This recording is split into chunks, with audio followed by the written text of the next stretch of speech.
Puji Tuhan, di dalam kesempatan kali ini kita kembali diperdengarkan kebenaran firman Tuhan. Mari sebelum kita mendengarkan firman Tuhan, kita sama-sama satukan hati kita berdoa minta pertolongan Tuhan. Bapa, terima kasih Tuhan di kesempatan ini Tuhan, masih kami diperdengarkan kebenaran firman Tuhan. Kami sungguh mengucap syukur Tuhan di tengah kondisi pandemi ini. Kami Tuhan izinkan masih mendengar kebenaran firman Tuhan. Tolong kami Tuhan agar kesempatan ini kami boleh menyendengkan hati kami, telinga kami untuk mendengar kebenaran firman Tuhan. Tolong kami Tuhan agar kami boleh mengerti firman Tuhan. Di dalam nama Tuhan Yesus kami berdoa. Amin. Tuhan kita sungguh baik dan kesempatan kali ini saya akan bacakan kebenaran firman Tuhan dari 1 Timotius pasal yang ke-6 ayatnya yang ke-17 hingga ayat yang ke-19. Demikian firman Tuhan. Peringatkanlah kepada orang-orang kaya di dunia ini agar mereka jangan tinggi hati dan jangan berharap pada sesuatu yang tak tentu seperti kekayaan, melainkan pada Allah yang dalam kekayaannya memberikan kepada kita segala sesuatu untuk dinikmati.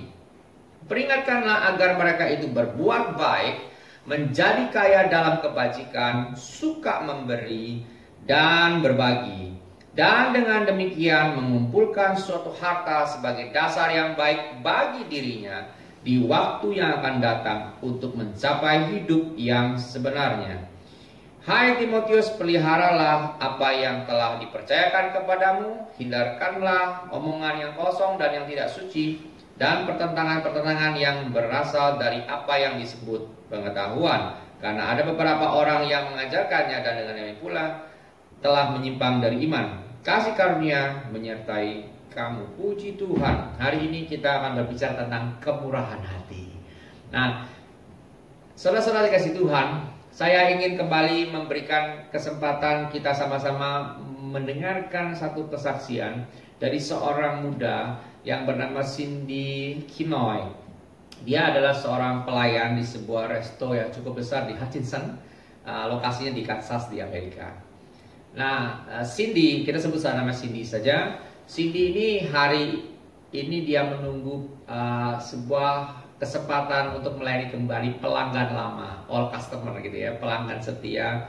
Sudah 3 tahun ini Cindy berhubungan baik dengan pelanggan setia ini yang selalu datang makan di tempat Cindy bekerja. Dan ketika dia menunggu, ada satu hal yang sangat menarik dari komunikasi atau hubungan dua orang ini, yaitu apa? Karena Cindy ini dianggap sebagai pelayan yang baik. Jadi setiap kali pelanggan ini makan, maka dia memberikan Cindy tips yang di atas rata-rata, cukup besar lah bagi seorang Cindy ya. Nah, yang menarik adalah suatu hari pelanggan ini datang dan dia makan siang, ya kira-kira makan siang begitu. Lalu ketika dia makan siang, dan makannya sih tidak besar, normatif lah ya, cuman 234.000 dalam mata uang rupiah, 234.000. Dan yang membuat sesuatu yang luar biasa adalah tips yang diberikan. Apa kita mau tebak? Dimanapun kita berada, kita coba tebak ya. Kalau makan 234.000, kita mau kasih tips berapa? Di Indonesia mungkin kalau kita berikan tips mulai dari 5.000, 10.000, 20.000, mungkin 50.000. Kalau kita generous atau kita hari ini berbaik hati, kita kasih tips 100.000. Misalnya begitu ya. Karena kita cuma makan 234.000. Ya, kita tidak berpanjang-panjang supaya kita juga bisa fokus. Cindy hari itu mendapatkan uang tips sebesar 90 juta rupiah. Wow, makan 234.000 dapat tipsnya 90 juta.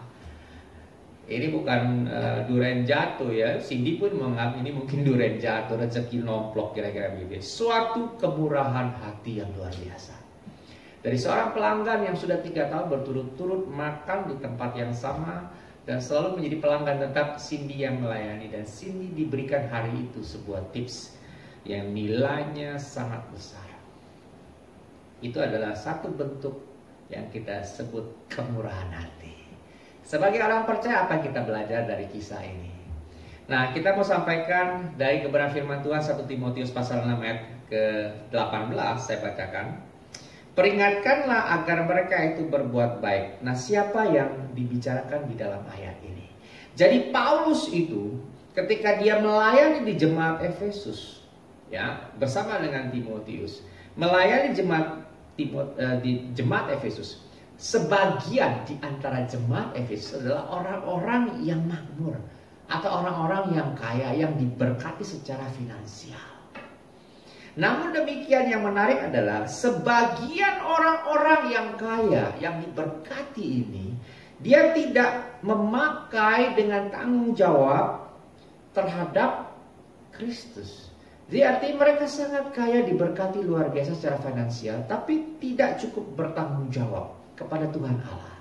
Oleh karena itu, Rasul Paulus mengajak Timotius, kalau kita boleh berkata bahwa Rasul Paulus menantang, gitu ya, tanda kutip ya, atau lebih tepat kita boleh katakan begini, Rasul Paulus menyampaikan kepada Timotius, coba kamu peringatkan mereka, orang-orang yang diberkati luar biasa itu, meskipun mereka memiliki kekayaan, tapi mereka harus juga bertanggung jawab kepada kekayaan yang besar yang dipercayakan kepada mereka. Artinya semakin kaya mereka, semakin besar kekayaan yang mereka miliki, tanggung jawabnya pun juga tidak kalah besarnya.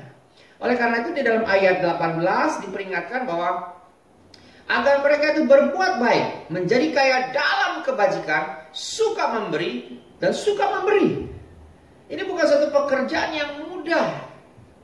Karena buktinya mereka itu semakin kaya, makin pelit.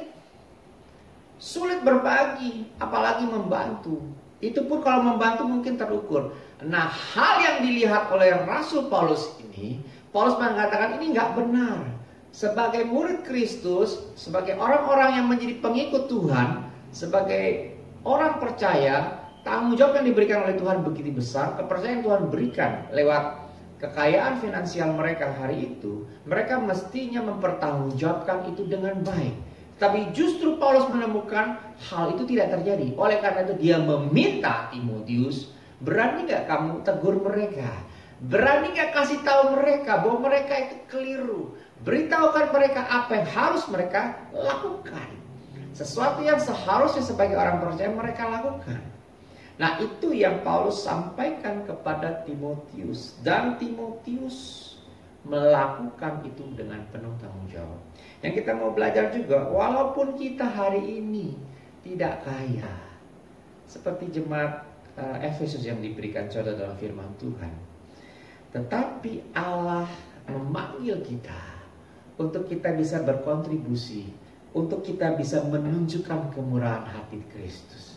Jadi kalau Tuhan itu meminta kita menunjukkan kemurahan hati kita, kita tidak perlu menunggu hari kita menjadi orang yang sangat kaya, orang yang sangat berkelimpahan, punya uang di rekening sampai miliaran. Tidak perlu. Kemurahan hati adalah bagian dari perjalanan kita mengikut Kristus. Kemurahan hati Tuhan tunjukkan kepada setiap orang yang tidak mampu, kepada orang-orang yang hari ini dijolimin, orang-orang yang terbelakang, orang-orang yang diabaikan. Kemurahan hati Tuhan tunjukkan kepada banyak orang, sehingga orang bisa melihat bahwa Kristus adalah sumber kasih itu sendiri. Nah, oleh karena itu supaya kita sebagai murid Tuhan hari ini, mari sama-sama ketika bangsa Indonesia sedang mengalami kesulitan luar biasa, ada begitu banyak orang di luar sana yang hari ini harus menanggung rasa lapar oleh karena ketidakmampuan mereka. Mereka di PHK, dirumahkan, work from home. Bahkan begitu banyak saya mengalami teman-teman yang saya kenal mereka dengan sangat baik, hari ini harus terpuruk luar biasa. Sesuatu dulu kalau kita bicara mereka sebagai pengusaha yang kita berkata, mereka 2 atau 3 langkah di depan kita. Mereka sudah berhasil punya keluarga, punya bisnis yang besar hari ini. Tapi hari ini ketika kita ketemu, kita ngobrol, sesuatu yang mestinya gak pernah terbayangkan di dalam imajinasi kita sebagai teman, di dalam persahabatan. Bagaimana seorang teman saya sebagai seorang IO internasional, sebagai salah satu yang dikenal oleh banyak pejabat publik, aktor, dan orang-orang ternama di Indonesia mengenal baik. Tapi bagaimana ketika COVID menghantam bisnisnya, tidak ada lagi event-event internasional, tidak ada lagi kegiatan-kegiatan yang bersifat skala nasional. Dan bagaimana dia harus mempertahankan hidupnya adalah dia berkata, saya terpaksa dan saya harus menghidupi hidup ini, saya harus jualan sayur, ngeteng kepada teman-teman, mau beli nggak, ini daging frozen, daging beku dijual. Hari lepas hari, sesungguhnya ketika saya mendengar berita ini, ketika saya tahu dari dia, bahkan dia berkata, Aman bisa tolong kasih pinjam saya sejumlah dana untuk saya bisa survive. Hari ini ada begitu banyak orang di luar sana yang juga mengalami hal yang sama. Kalau hari ini kita semua adalah murid Kristus, mari kita percaya bahwa Tuhan pelihara hidup kita. Dan kalau hari ini kita menemukan ada saudara-saudara seiman kita yang hari ini memerlukan pertolongan uluran tangan kita, kita tidak perlu harus menunggu kita menjadi sangat kaya. Tapi seberapapun yang kita bisa mampu bisa berkontribusi, menunjukkan kemurahan hati Tuhan Allah yang terimplementasi, terimpartasi dalam hidup kita. Bagaimana Tuhan pelihara hidup kita, hari pun kita menjadi saluran berkat. Sebagaimana Paulus inginkan, demikian hidup kita jadi berkat buat banyak orang lain. Maukah saudara hari ini kita dipakai Tuhan lebih lagi? Kalau dibilang susah, semua orang susah hari ini. Tapi ingat janji Tuhan, Tuhan pelihara. Meskipun badai begitu berat menghantam hidup kita, secara khusus di Indonesia, dimanapun kita mendengar kebenaran firman Tuhan ini, mungkin kita harus berlinang air mata, kita harus berlutut lebih keras lagi, lebih lama lagi. Kita mungkin bertanya dalam benak kepala kita, kemana Tuhan, apa yang terjadi dengan bangsaku, apa yang terjadi dalam hidupku, dalam pelayananku, dalam gerejaku, dan bagaimana Tuhan aku bisa survive menghadapi ini, sampai kapan COVID-19 akan bisa selesai, akan berlalu dalam dunia ini, bahkan secara khusus di Indonesia, bagaimana bisa semua ini bisa terlewati dengan baik. Sementara resesi di depan mata sudah menanti menerpa begitu banyak negara. Dan hari ini, saudara, ketika kita bicara, kita memiliki kemurahan hati, bukan satu perkara yang mudah. Ada begitu banyak orang bikin prank, ada begitu banyak orang berpura-pura tidak mampu, orang berpura-pura kesusahan, meskipun dia tidak susah. Tapi saudara dikasih Tuhan, hari ini kita diajarkan Tuhan untuk memiliki hati Kristus, memiliki kemurahan hati. Mari kita berbagi dengan sesama. Kalau kita mengacu kebenaran firman Tuhan ayat 18, mari kita berbagi kepada sesama kita dan kita melakukan kebaikan. Jadi sebagaimana yang Tuhan rindukan kita sebagai murid-murid Kristus memberikan, ada lebih baik daripada kita menerima hari ini. Berdoalah, selalu berdoa buat saudara-saudara seiman kita dimanapun mereka berada hari ini, agar mereka dalam perlindungan pertolongan Tuhan. Nah, kita belajarlah hal yang lain adalah bahwa ketika kita mampu hari ini bermurah hati, dimulai dari masalah keuangan. Ketika kita mampu bermurah hati, mengulurkan tangan kita di dalam hal masalah keuangan, kita akan lebih bisa bermurah hati dalam hal yang lain. Jadi ketika kita bermula, orang berkata, firman Tuhan mengatakan kepada kita, hati kita tertabat kepada kekayaan. Sesungguhnya Tuhan inginkan kita adalah kita memiliki harta di sorga, mengumpulkan harta di bumi ini ngengat, tapi harta di sorga itu tidak lekang oleh karena karat. Dan oleh karena itu kalau kita hari ini memiliki kemurahan hati, maka kita pun bisa memiliki kemurahan hati di bidang-bidang yang lain, dalam pekerjaan, di dalam pelayanan kepada Tuhan dan kepada sesama kita manusia.